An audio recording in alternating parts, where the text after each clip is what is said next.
How easy is it to get up in the morning when you know you're not doing all that it takes? It's not very easy at all. You can just lay there awake thinking, oh, what's a few more minutes in bed? It won't matter much anyway. Wrong. It does matter. It will matter. Now, how easy is it to get up in the morning when you're pouring it on, doing the best you can, anxious to get going, make progress toward your dreams? It's a whole different story. When you're resting to renew your reserves, it's much different than resting to avoid your day.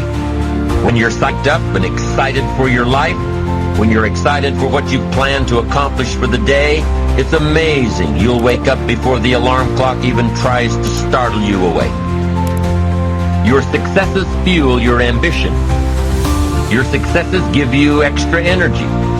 Your successes pave the way for more successes. It's the snowball effect. With one success, you're excited to meet another, and another, and another.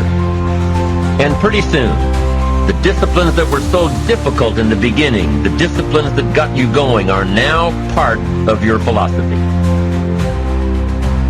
How do you know when you're successful? Do you have to be a millionaire?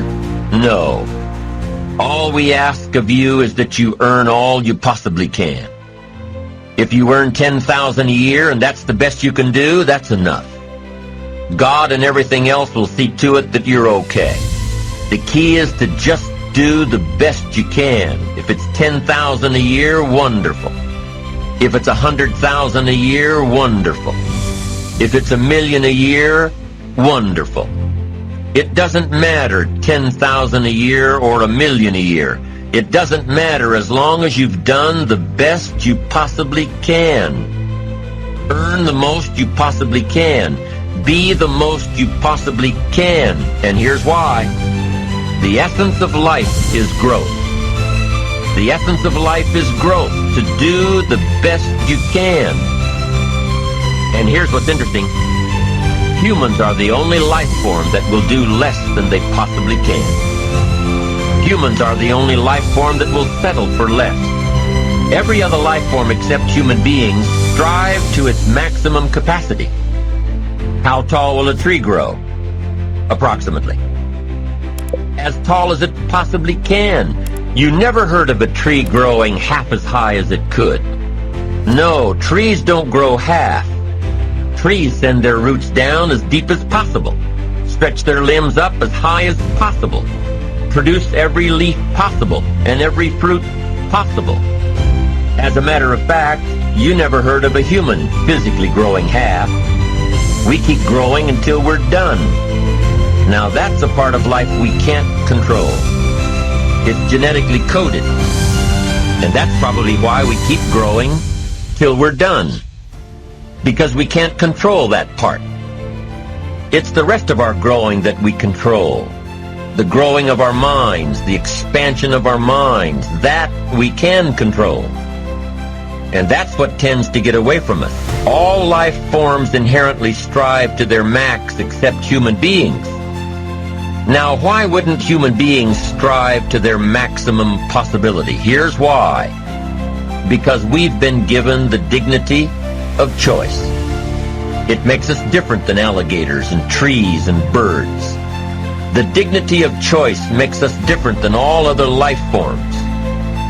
And here's the choice: to become part of what we could be, enough to get by, or to become all that we can be. My best advice for you is to choose the all.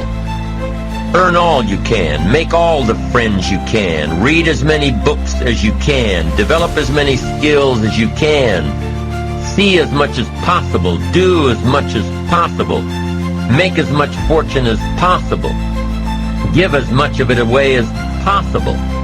The max. There's no life like it. I'm telling you, once I got on track, I've never looked back. Pick up the challenge. Go for it. Take the best of the two easies. Take the route of it's easy to get ahead. It's easy to do all you can. It's easy to succeed. It's easy to have financial freedom. The more you do, the more you get. So the two primary benefits of positive reinforcement are, number one, to build good habits, and number two, to create more energy to fuel your ambitions, your desires, your achievements. How can you isolate what's working for you and what isn't? How can you make sure that you are reinforcing your positive disciplines? Well, if it isn't apparent, easy to see right away, if what you're doing is happening in such small increments that you're not sure if you're on track, then you need to be writing it down. You need to keep a journal anyway. But if you really aren't sure that what you're doing is making measurable progress, you need to keep a written record. You need to write down everything that may be relevant in your day. What you did, who you saw, what you felt, how it may or may not affect you now and in the future. The best way to track your activities of the day is to write them down. The best way to track your activities of the week is to write them down.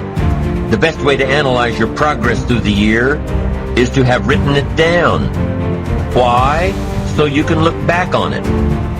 Because by keeping a written record of your life, you will be more accountable.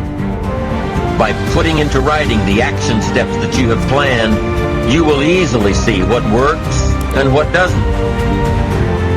Most people just try to get through the day, never writing anything down, never keeping track of their progress along the way, never really knowing if they are doing all they can to reach their goals, to drive their ambition.